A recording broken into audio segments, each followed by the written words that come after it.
Hey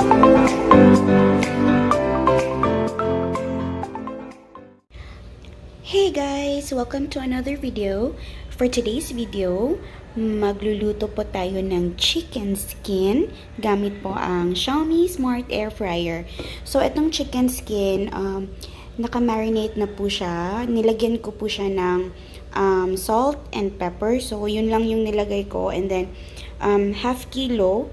So, 2 batches po yung gagawin ko kasi maliit lang yung air fryer ko. So, 2.6 liters lang.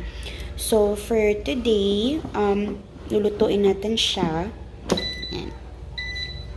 Okay, so, temperature natin is 200.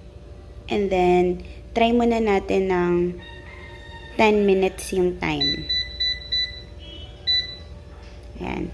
So, later guys, pakita ko sa inyo kung yung magiging result ng 200 degrees and then 10 minutes cooking. Ayan po.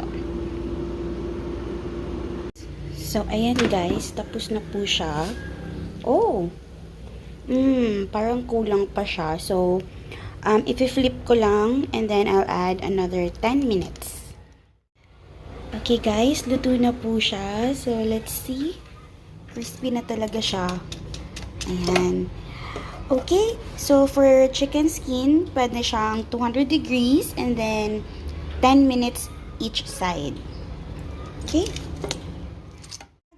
Natapos ko na lutuin yung second batch. So, kanina, mayroon ako napansin na mayroon pa siyang part na hindi naluto. So, binalik ko and then nag-add lang ako ng 3 minutes. And then, guys, look. Ito yung oil na nakuha ko dun sa air fryer. So, mga around more than 200 ml. Ganun po kadami yung oil niya. Pwede natin siyang gawing chicken sauce.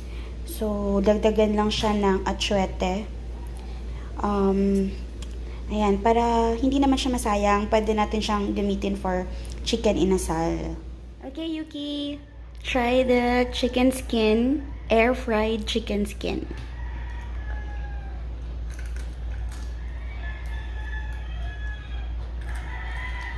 How was it? It's really good. It's really good. Is it crispy? Yeah, crispy. You like it? Mm-hmm. Good. So there you go guys, chicken skin.